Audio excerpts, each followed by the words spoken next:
Hello बच्चों, कैसे हो बेटा आप सब लोग। तो जो री नीट का पेपर अपने पास यहाँ पर हुआ था, उसके फिजिक्स के 1 to 17 क्वेश्चन पीवीएन से डिस्कस कर चुके हैं। तो 18 क्वेश्चन से अपन डिस्कस करते हैं। पेपर बहुत बेसिक आया था बेटा, और बहुत बेसिक पेपर है। अपन लोग डिस्कस करने वाले हैं कि किस तरीके से क्वेश्चन पूछे गए थे। एकदम फंडामेंटल फॉर्मूला बेस्ड क्वेश्चन है। कुछ एक आध दो क्वेश्चन ही थोड़े से एवरेज हैं, बाकी तो पूरा पेपर वैसा ही है जैसे नीट का पेपर हुआ था। तो अपन देखते हैं बेटा, magnetic moment and moment of inertia of a magnetic needle as shown are respectively. बेटा क्लास का कराया हुआ क्वेश्चन है, फॉर्मूला बेस्ड क्वेश्चन है, और आपको मैग्नेटिक मोमेंट m और i दिया हुआ है। If it completes 10 oscillation in 10 second, 10 oscillation 10 second में कंप्लीट कर देता है तो मैग्नेटिक फील्ड। बेटा एक ही फॉर्मूला है, time period is equal to 2 pi under root में i अपॉन में mb। बात आ रही है समझ में? बिल्कुल सर। टाइम पीरियड क्या बेटा, 10 ऑसिलेशन 10 सेकंड में तो 10/10 is equal to 2 pi under root के अंदर आई कितना है sir, moment of inertia, magnetic moment and moment of inertia. तो ये आई है आपके पास, आ जाएगा 10⁻⁻6 अपॉन में पाई स्क्वायर और अपॉन में एम बी। एम कितना है बेटा आपके पास, 10⁻², और आपको बी निकालना है। तो बेटा इसको सोल्व करना पड़ेगा। जब आप इसे सोल्व करोगे तो आपका कैलकुलेशन करने के बाद आंसर आ जाएगा बेटा 0.4 मिली टेस्ला। बात आ रही है समझ में? बहुत ही इजी फंडामेंटल बेस क्वेश्चन था। आई होप आप लोगों ने सबने करेक्ट किया होगा। क्लास में कराया हुआ क्वेश्चन था, डाटा बस डिफरेंट था। क्वेश्चन नंबर 19 की तरफ चलते हैं। The capacitance of a capacitor. बेटा ऐसा ही क्वेश्चन नीट में भी लगभग आया था, कैपेसिटेंस से ही यहां पर थ्योरी बेस्ड, और जो कि कॉन्सेप्चुअल क्वेश्चन है लगभग। A capacitance of a capacitor with charge Q and a potential difference V depends on। बेटा कॉपी के पहले पेज का क्वेश्चन है कि C is equal to epsilon node A upon में D। बात आ रही है समझ में बेटा? Capacitance of a capacitor. बेटा कैपेसिटेंस पूछा है कैपेसिटर का, तो किस पे डिपेंड करता है बेटा? वो कैपेसिटर के, आपको पता है ना, तो डी के बारे में बात की गई है। V only, Q only, both Q and V नहीं बेटा। यहां पर आपके पास अगर आप क्यू बराबर देखोगे तो सी वी, तो बेटा वो जो है क्यू वो सी पे भी तो डिपेंड कर रहा है। तो सी कैपेसिटर, कैपेसिटेंस ऑफ कैपेसिटर पूछा गया आपसे, तो ये ए यानी कि geometry of the capacitor, geometry of the capacitor पे डिपेंड करेगा। Geometry of the capacitor. बात आ गई समझ में? बिल्कुल आ गई सर। आगे चलते हैं बेटा, तो इसका आंसर आ जाएगा ऑप्शन नंबर 2 आ जाएगा। 19 हो गया बेटा। 20 नंबर के क्वेश्चन पे चलते हैं। यहां पर स्टेटमेंट दिए गए हैं दो। स्टेटमेंट 1 है, image formation needs regular reflection and या और रिफ्रैक्शन। बिल्कुल, अगर हमें इमेज फॉर्मेशन करानी है तो रिफ्लेक्शन या रिफ्रैक्शन का होना जरूरी है। बिल्कुल सही स्टेटमेंट है। The variety in colors of object we see around us is due to the constituent colors of the light incident on the them। नहीं बेटा, constituent color of incident of them पे डिपेंड नहीं करता है। आपको पता है अभी जैसे कि ब्लैक बोर्ड आपको कैसे दिखाई दे रहा है, ब्लैक, हाँ, ये सारे कलर को एब्जॉर्ब कर रहा है व्हाइट में से। जो व्हाइट लाइट यहां से जल रही है उसमें सबको एब्जॉर्ब कर रहा है। जिसको रिफ्लेक्ट कर रहा है, जिसको एब्जॉर्ब नहीं कर पा रहा है, उसी को हमारी आंखें देख लेती है। तो इसका मतलब है कि ये स्टेटमेंट गलत है कि वो डिफरेंट पे नहीं डिपेंड करता। ठीक है ना? तो आपका स्टेटमेंट नंबर 2 रॉन्ग हो जाएगा। तो ऐसा कौन सा यहां पर ऑप्शन है बेटा? स्टेटमेंट 1 करेक्ट है और सेकंड इनकरेक्ट है। तो ऑप्शन नंबर 1 आपका आ जाएगा। चलिए अगले क्वेश्चन की तरफ चलते हैं। Question number 21। A uniform metal wire of length L has a 10 ohm resistance. Now this wire is stressed to a 12। बेटा ये जेई मेंस का पीवाईक्यू है, एज इट इज 2021 में आया, और हम बच्चों को बोलते भी हैं कि जेई मेंस की पीवाईक्यू करा करो लास्ट 5 इयर्स के कम से कम, क्योंकि उसको भी एनटीए कंडक्ट कराता है, वो भी एनसीईआरटी बेस्ड ही बनता है। तो आपको अगर नीट के लिए स्पेसिफिक क्वेश्चन लगाने हैं, कुछ अच्छे क्वेश्चन, तो जेई मेंस के लास्ट 5 इयर्स की पीवाईक्यू रामबाण इलाज है 180 आउट ऑफ 180 का। ठीक है? तो a uniform metal wire of length L has a 10 ohm resistance. Now this wire is traced to a length 12। बेटा अगर लेंथ L से n टाइम्स ऑफ L हो जाए, आपको क्लास में बताया हुआ है, तो रेजिस्टेंस आपका n स्क्वायर टाइम्स R हो जाता है। तो यहां से रेजिस्टेंस कितना हो जाएगा बेटा? 2 टाइम्स कर रहे हो तो 2 का स्क्वायर, और रेजिस्टेंस कितना बेटा? 10 ओम है, तो ये कितना हो जाएगा आपके पास? 40 ओम। रेजिस्टेंस कितना हो गया? 40 ओम। अब क्या किया बेटा?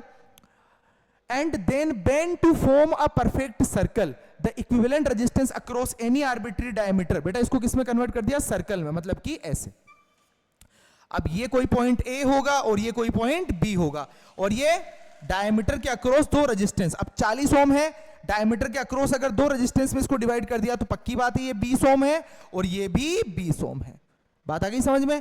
दोनों पैरेलल में है, पैरेलल में आप जानते हो बेटा आर इक्विवेलेंट कितना हो जाएगा सर, R1 R2 यानी 20 इंटू 20 अपॉन में R1 प्लस R2 यानी 40, कितना हो जाएगा बेटा ये हो जाएगा आपके पास 10, यानी आर इक्विवेलेंट आ जाएगा बेटा आपके पास 10 ओम। आपको भी पता है सेम है, 20 का 10 ही होना है, ये तो ठीक है लिख कर बताना पड़ता है, ठीक है। तो 10 ओम रेजिस्टेंस आपका आंसर आ जाएगा। बात आ रही है समझ में? चलिए आगे चलते हैं बेटा क्वेश्चन नंबर 22 पर। The spectral series which corresponds to the electronic transmission from the levels N2 बराबर 5 6 टू द लेवल N1 बराबर 4। बेटा कहां से गिर रही है 5 6, ये कहां पर गिर रही है वो मैटर करता है।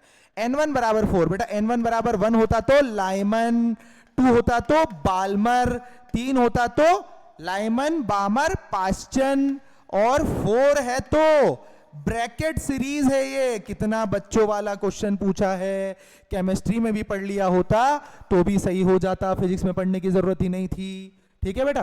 क्वेश्चन नंबर 23 की बात करते हैं। क्वेश्चन नंबर 23 क्या कह रहा है बेटा?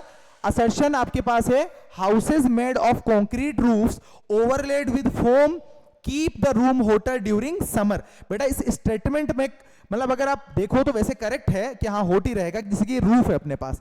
अब इसको जब बनाया जाता है house made of concrete, concrete की आपके यहां पर रूफ होती है, उसको बनाते समय overlaid with foam keep the room, यानी इसमें फोम भी लगा दिया जाए साथ में, तो क्या हो जाएगा बेटा? समर में ये रूम अगर गर्म है तो गर्म ही रहेगा। बिल्कुल स्टेटमेंट बिल्कुल सही है, लेकिन अगर थोड़ा सा बढ़िया स्टेटमेंट बनाते तो शायद ऐसे कर सकते थे कि concrete roof overlaid with foam keep the room colder during summer. मतलब कि अगर हम कूल करें रूम को तो वो कूल ही रहेगा, हीट का ट्रांसफर होगा ही नहीं, क्योंकि फोम लगा दिया गया है जो कि एयर को ट्रैप कर लेता है। बट हाँ वो अपने आप में स्टेटमेंट करेक्ट है, ठीक है ना, बहुत ज्यादा कंस्पिरेंसी उसमें नहीं आएगी। The layer of the foam insulation prohibits heat transfer as it contains air pocket. बिल्कुल सही है बेटा। The layer of foam insulation, जो फोम आपने लगाया है वो क्या कर देता है बेटा?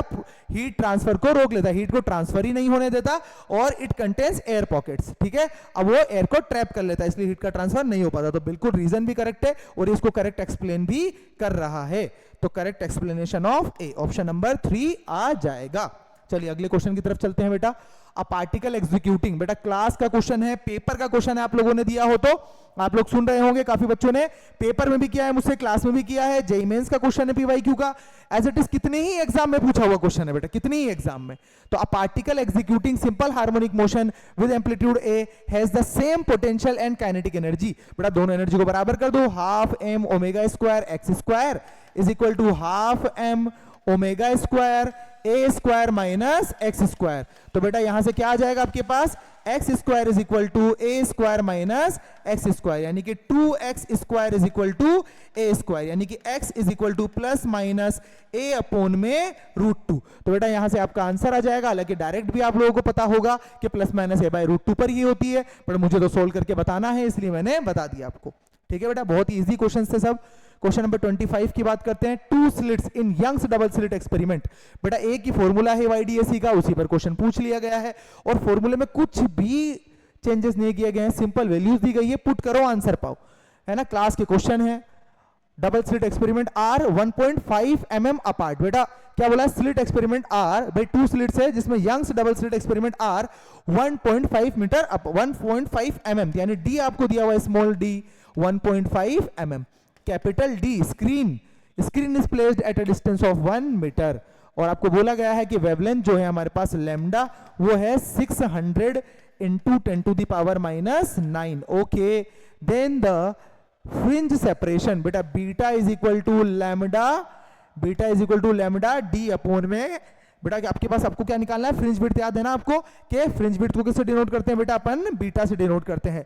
तो बीटा इज इक्वल टू कितना आ जाएगा बेटा आपके पास? लैम्डा डी अपॉन में स्मॉल डी। तो लैम्डा कितना है आपके पास? 600 into 10 to the power minus 9 into 1 upon में यहां पर आ जाएगा 1.5 यानी 15 into 10 to the power minus 4। बेटा मैंने इसको ऐसा यूनिट में कन्वर्ट कर दिया, तो 15 से ये 4 यानी 40 बार जाएगा, ये ऊपर जाएगा तो कितना हो जाएगा बेटा? माइनस का 5, यानी beta is equal to 40 into 10 to the power minus 5 metre. बेटा कौन सा ऑप्शन मैच कर रहा है? 40 नहीं सर, 4 की टर्म्स में दिया गया है, तो 4 into 10 to the power minus 4 metre. बेटा ऑप्शन नंबर 4 दिख रहा है, तथास्तु करना क्या था? बस वैल्यू डालनी थी, गलती क्या कर सकते थे, स्मॉल डी की जगह कैपिटल डी रख देते, अगर पड़ा हुआ होता तो बिल्कुल भी गलत होने की गुंजाइश है ही नहीं। चलिए बेटा अगले चलते हैं क्वेश्चन पे। Water is used as a coolant in a nuclear reactor because of its. काफी बच्चे इसमें कंफ्यूज हुए, सर ये बहुत थ्योरेटिकल क्वेश्चन है, लेकिन जब आपको न्यूक्लियर फिजिक्स पढ़ाया जाता है, मैंने बच्चों को पूरा, क्योंकि मैंने अपनी समर इंटर्नशिप ही NPCIL से गई थी, nuclear power corporation of India limited, Rawat भाटा से की थी। अभी मैं कोटा में करंटली पढ़ा रहा हूं, तो रावत भाटा से जब हमने की थी तो मेरे को बहुत अच्छे से पूरे प्लांट का नॉलेज था। क्लास में बच्चों को मैंने पूरा न्यूक्लियर पावर प्लांट यहां पर पावर पॉइंट के थ्रू समझाया था कि वर्किंग प्रोसीजर क्या होता है। तो वहां पर यह भी बताया था कि वहां पर वाटर को एज अ कूलेंट लिया जाता है। क्यों? क्योंकि उसकी हाई स्पेसिफिक हीट कैपेसिटी होती है, लो बॉइलिंग पॉइंट होता है। इसीलिए हर जगह जहां पे भी देखना मशीन्स में अगर कटिंग फ्लूइड होगा तो ठीक है, नहीं तो कूलेंट को ही एज अ वाटर यूज किया जाता है। बात आ रही है समझ में? क्योंकि उसकी हाई स्पेसिफिक हीट कैपेसिटी बहुत ज्यादा होती है। 1 डिग्री सेंटीग्रेड भी अगर आपको पानी का टेम्परेचर बढ़ाना है तो बहुत ज्यादा हीट चाहिए। बात आ रही है समझ में? तो बहुत इजी क्वेश्चन था उन बच्चों के लिए। The pitch of an error free screw gauge. बेटा एरर नहीं है इस स्क्रू गेज में, पहली बार नीट वालों ने हिम्मत करी कंप्लीट क्वेश्चन पूछने की स्क्रू गेज का। तो बेटा सबसे पहले क्या आपको दिया हुआ है कि पिच आपको दिया हुआ है, तो पिच कितना है बेटा आपके पास, देख लेते हैं अपन। पिच है आपके पास 1 mm एंड देन 100 डिविजन है, तो आपके पास लीस्ट काउंट आ जाएगा number of circular scale division upon में पिच अपॉन में number of circular scale division. तो बेटा अपन यहां से, हाँ बेटा पिच अपॉन में number of circular scale division. आपको फॉर्मूला याद है लीस्ट काउंट का कि पिच अपॉन में नंबर ऑफ CSD होता है। तो नंबर ऑफ CSD कितना है बेटा, पिच आपके पास है 1 mm और नंबर ऑफ CSD है 100।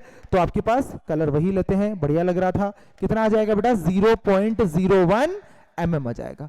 ठीक है ना, ये आपका लीस्ट काउंट आ जाएगा। अब क्या बोल रहा है बेटा कि while measuring the diameter of a thick wire the pitch scale reads 1 mm, यानी कि जब मैं टोटल रीडिंग निकालूंगा तो आपके पास main scale reading plus circular scale reading, तो मेन स्केल रीडिंग क्या रीड कर रहा है बेटा 1 mm plus 63 division of the circular scale coincide with the reference line. इसका मतलब लीस्ट काउंट से 0.01 से मल्टीप्लाई कर दो 63 को, तो ये आ जाएगा बेटा 1.63 mm। तो बेटा 1.63 mm में है क्या, सेंटीमीटर, और मीटर में है, तो ये हो जाएगा 0.163 सेंटीमीटर। तो आपका आंसर आ जाएगा बेटा 0.163 सेंटीमीटर। ऑप्शन नंबर 2 आपका आंसर आ जाएगा। चलिए बेटा आगे चलते हैं नेक्स्ट क्वेश्चन पे। क्वेश्चन नंबर 28 है, let us consider 2 solenoids A and B made from same magnetic material of relative permeability μr and the equal area of cross section. Length of A is twice that of B and the number of turns per unit length is in A। बेटा सबको अपन denote कर लेते हैं। सबसे पहले क्या formula होता है, आपसे पूछा गया है बेटा the ratio of self inductance, तो L इज इक्वल टू होता है mu n square A L, आपको फॉर्मूला पता है बेटा, है ना। n number of turns per unit length, A area of cross section, L length है, कैपिटल L इंडक्टेंस है। तो रेशियो ऑफ सेल्फ इंडक्टेंस से पूछा है, तो A के लिए अगर मैं बात करूं सबसे पहले लिख देता हूं नंबर ऑफ टर्न्स के बारे में क्या बोल रहा है बेटा कि लेंथ ऑफ A, चलो लेंथ के बारे में बात कर रहा है, और number of turns per unit length in A is half that of B, यानी ये है हाफ दैट ऑफ B है, ठीक है बेटा। और लेंथ ऑफ A क्या है, length of A is twice that of B, यानी L is equal to 2 times of LB। और आपसे क्या पूछा है, made of same magnetic material relative permeability μr and equal area of cross section, mu भी same है, A भी same है, तो LA अपॉन में LB अपन अगर निकाल ले बेटा डायरेक्ट कर दे यहां से, LA अपॉन में LB कितना हो जाएगा सर, म्यू तो सेम है, NA कितना हो जाएगा sir, half times of NB हो जाएगा। तो कर देता हूं बेटा मैं, ये NB अपॉन में 2 का स्क्वायर, एरिया सेम है, लेंथ ऑफ A कितना हो जाएगा sir, 2 times of length of B हो जाएगा, 2 times of length of B, और नीचे कितना आ जाएगा LB की जगह, ये तो म्यू है, और NB का भी स्क्वायर, और एरिया है, और ये LB, LB से LB गया, A से A गया, NB स्क्वायर से NB स्क्वायर गया, म्यू से म्यू गया, तो LA अपॉन में LB कितना आ जाएगा बेटा, एकदम बच्चों वाला क्वेश्चन था सर, 1/4 तो यहां आ जाएगा, और वहां बचेगा केवल 2, यानी कि ये बचेगा बेटा यहां पर आपके पास, हाँ वहां पर 1/4 है, वहां पर 2 है, तो LA अपॉन में LB का जो रेशियो बचेगा आपके पास वो है 1:2। तो बेटा 1:2 ऑप्शन नंबर 1 आपका आंसर आ जाएगा। और ये बात समझ में, बहुत ही इजी क्वेश्चन था। अगले क्वेश्चन की तरफ चलते हैं बेटा। Question number 29, when the output of an OR gate is applied as input. बेटा मैंने क्लास में पढ़ाया था, टेबल भी बनाई थी, यही नहीं बहुत सारे कॉम्बिनेशन की, उसी में से एक उठ कर आया है। OR gate is applied when the output of OR gate, बेटा ये और गेट है आपके पास, ठीक है, ये और गेट है, इसके अंदर क्या है as a input to a NOT gate, ठीक है sir, as a input NOT gate, तो ये नॉट गेट अगर आपने लगा दिया एज ए इनपुट, दोनों का कॉम्बिनेशन क्या हो जाएगा बेटा, और प्लस नोट, क्या हो जाएगा, अच्छे से पता है नाम से भी, नोर गेट। तो बहुत ही सिंपल क्वेश्चन था, एकदम बेसिक कॉन्सेप्चुअल क्वेश्चन, या फिर आप देखोगे तो फंडामेंटल क्वेश्चन था। चलिए क्वेश्चन नंबर 30 पर चलते हैं। ये भी बेटा मैंने बहुत बोला था, मैंने तो आपको कंस्ट्रक्टिव नहीं डिस्टर्बेंस, तो यहां पर आपको ये भी बोला था कि इंटरफेरेंस, भाई आपके यहां पर दो तरह के इंटरफेरेंस होंगे, जब एक तो ओमेगा सेम होगा और एक ओमेगा डिफरेंट होगा, मैंने तो दोनों के लिए बताया था। बट यहां से सिंपल केवल interference pattern can be observed due to superposition of the following, ठीक है ना बेटा। सिंपल सा क्वेश्चन पूछा गया है कि इंटरफेरेंस पैटर्न कब मिलेगा, तो कब मिलेगा, जब बेटा दोनों की एंगुलर फ्रीक्वेंसी सेम होगी। क्या होगी, सेम। ये तो पहले ही जो एनसीईआरटी बेस्ड है उसी से क्वेश्चन पूछ लिया है। ओमेगा सेम किस किस में है सर, ये ए साइन ओमेगा टी, और यहां पर भी ओमेगा, यानी कि ए सी टू ओमेगा, नहीं सर ए और सी, यानी ए और सी किस में आ रहा है, ऑप्शन नंबर 3 में। मैकेनिकल वेव से इस बार नीट में क्वेश्चन पूछा गया है और बहुत इजी पूछे गए हैं, है ना बेटा। अगले क्वेश्चन की तरफ चलते हैं, question number 31। If phi is the work function of photosensitive material in electron volt and the light of wavelength of numerical value lambda आपको दे रखा है बेटा मीटर में, is incident on it with energy above its threshold value at an instant, the maximum kinetic energy of the photoelectron ejected by it that instant, और आपको ये option दिए गए। तो बेटा काइनेटिक एनर्जी मैक्सिमम आप जानते हो क्या होता है सर, बिल्कुल जानते हैं, आइंस्टाइन की साहब की इक्वेशन है, E-5 होगा, है कि बेटा, ई कौन सा ई बेटा, ई आपके पास एनर्जी वाला ई, एनर्जी वाला ई -5, आइंस्टाइन साहब की इक्वेशन।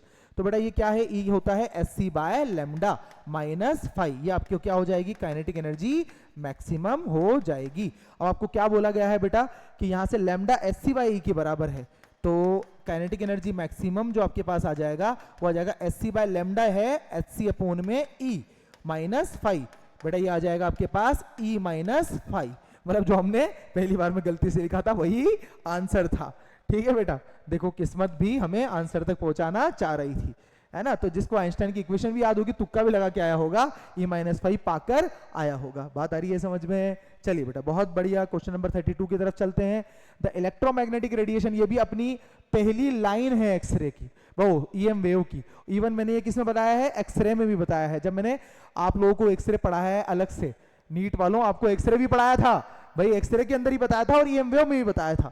तो the electromagnetic radiation which has the smallest wavelength, आपको जब एक्सरे बताया था तो आपको सीरीज बताई थी पूरी कि सबसे ज्यादा जो एनर्जी होती है वो गामा रेस के पास होती है और इनकी वेवलेंथ सबसे कम होती है। तो बेटा यही पूछा गया था, स्मॉलेस्ट वेवलेंथ, तो जिसकी एनर्जी सबसे ज्यादा होगी, एक्सरे के बाद सबसे ज्यादा हाईएस्ट एनर्जी गामा रेस की होती है और गामा रेस की सबसे स्मॉलेस्ट वेवलेंथ होती है। तो एकदम थ्योरेटिकल क्वेश्चन था। 33 की बात करते हैं। The equilibrium state of a thermodynamic system is described bye, बेटा ये एनसीईआरटी की लाइन है डायरेक्ट। आपको इतना क्यों बता पा रहा हूं, क्योंकि सारी चीजें आपको क्लास में डिस्कस की गई थी कि जो इक्विलिब्रियम स्टेट है थर्मोडायनेमिक सिस्टम का, प्रेशर, टेम्परेचर और वॉल्यूम, प्रेशर वॉल्यूम टेम्परेचर से हम डिफाइन कर सकते हैं, कांस्टेंट प्रेशर है, कांस्टेंट वॉल्यूम है, कांस्टेंट टेम्परेचर है, तो अपन इन तीनों से ही किसी भी थर्मोडायनेमिक स्टेट को, उसके सिस्टम को डिस्क्राइब कर सकते हैं। इक्विलिब्रियम स्टेट को अपन इसी से ही डिस्क्राइब कर सकते हैं। तो बेटा पीवीटी क्या आ जाएगा, एसीडी, एसीडी का है ऑप्शन नंबर 4 में है। टोटल हीट और वर्क डन तो प्रेशर और इनके टर्म्स में बताए जाते हैं। तो जो अगर आप बात करो equilibrium state of a thermodynamic system, कि कोई भी थर्मोडायनेमिक सिस्टम की इक्विलिब्रियम स्टेट को डिफाइन करने के लिए कि आइसोबारिक है, आइसोकोरिक है, आइसोथर्मल है, उसके लिए पीवीटी की जरूरत होती है। इवन आपके पास पॉलीट्रॉपिक जो भी प्रोसेस है सबके लिए अपन को मिक्स आ गया है ना, मल्टीपल प्रोसेस हो गए। क्वेश्चन नंबर 34 की तरफ चलते हैं। ये थोड़ा सा आपको थोड़ा सा पेन चलाने की जरूरत थी इस क्वेश्चन के अंदर, बाकी अदरवाइज नहीं पड़ती। Some energy level of a molecule are shown in the figure with their wavelength of transition, then but आपको लैम्डा के बारे में बात की गई है। आपको पता है कि एनर्जी डिफरेंस जो यहां दे गए हैं तो delta E is equal to H C by lambda होता है। तो लैम्डा क्या होता है बेटा, एच सी अपॉन में डेल्टा ई होता है। तो डेल्टा ई देख लो बेटा लैम्डा 1 के लिए, बेटा मैं डेल्टा ई देख रहा हूं किसके लिए, लैम्डा 1 के लिए देख लूं, तो लैम्डा 1 कहां पर है सर, यहां पर है। तो यहां पर डिफरेंस कितना आ जाएगा एनर्जी का सर, यहां एनर्जी का डिफरेंस आ जाएगा -5e/2 माइनस, और कहां तक जा रहा है माइनस, यानी माइनस ऑफ 3e, डिफरेंस का माइनस और एक इसका माइनस, -4e है बेटा, -4e है, -4e है, तो माइनस का 4e लिख देते हैं यहां पर, माइनस का 4e कितना हो जाएगा बेटा, ये हो जाएगा यहां से माइनस का 5e/2 और प्लस 4e, तो ये हो जाएगा आपके पास 8 - 5 यानी कि 3e/2, 3e/2, ये आपके पास क्या आ जाएगा बेटा, डेल्टा ई आ जाएगा,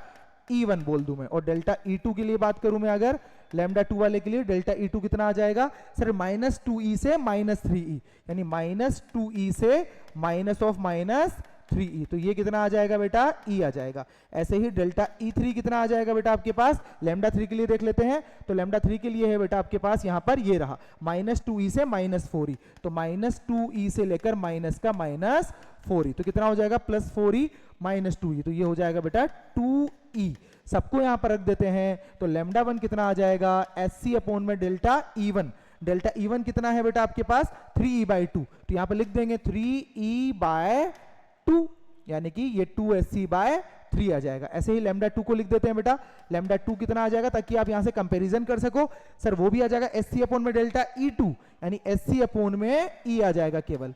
और लैम्डा 3 कितना आ जाएगा बेटा, लैम्डा 3 आ जाएगा अपन में SC अपॉन में आपके पास आ जाएगा लैम्डा 3, ये रहा 2e आ जाएगा, ठीक है ना। तो आप लैम्डा 2 और लैम्डा 3 में रिलेशन देख रहे हो कि जो लैम्डा 2 है वो 2 टाइम्स है लैम्डा 3 का, यानी लैम्डा 2 है 2 टाइम्स ऑफ लैम्डा 3 का, 2 टाइम्स ऑफ लैम्डा 3 का, तो ये एक ही ऑप्शन दिख रहा है बेटा आपको।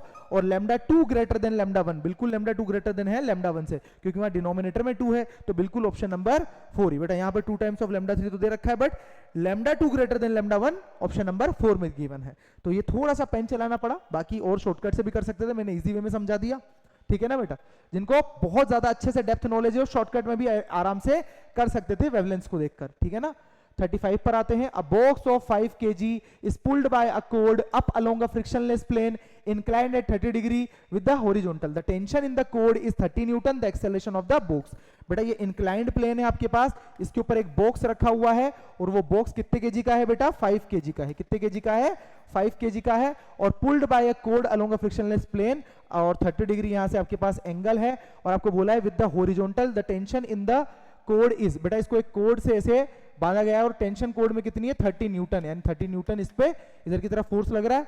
और इस तरफ कितना फोर्स लग रहा होगा बेटा, इधर तो mg का हमें जरूरत ही नहीं है उसकी, तो क्योंकि इस डायरेक्शन में एक्सेलरेशन है, तो इधर है बेटा mg का sin 30, यानी कि 25 है ना बेटा, तो 5 का कितना हो जाएगा mg आपके पास यहाँ पर 50, तो 50 का sin 30, तो 50 का sin 30 कितना हो जाएगा 50 इंटू 1/2, यानी कि 25। तो उधर 30 है, इधर 25 है, तो कितना हो जाएगा बेटा 30 माइनस 25 इज इक्वल टू इसका mass into acceleration, 5 is equal to 5a। तो एक्सेलरेशन आ जाएगा आपका 1 मीटर पर सेकंड स्क्वायर। कितना आ जाएगा बेटा 1 मीटर पर सेकंड स्क्वायर। तो बहुत ही बढ़िया यहां से एकदम अपन ने डिस्कशन किया। क्वेश्चन नंबर 36 से अमन सर आपसे डिस्कस करेंगे, और आपको जो पूरा पेपर है वो एनालाइज कर लेना है, एकदम बेसिक फंडामेंटल है।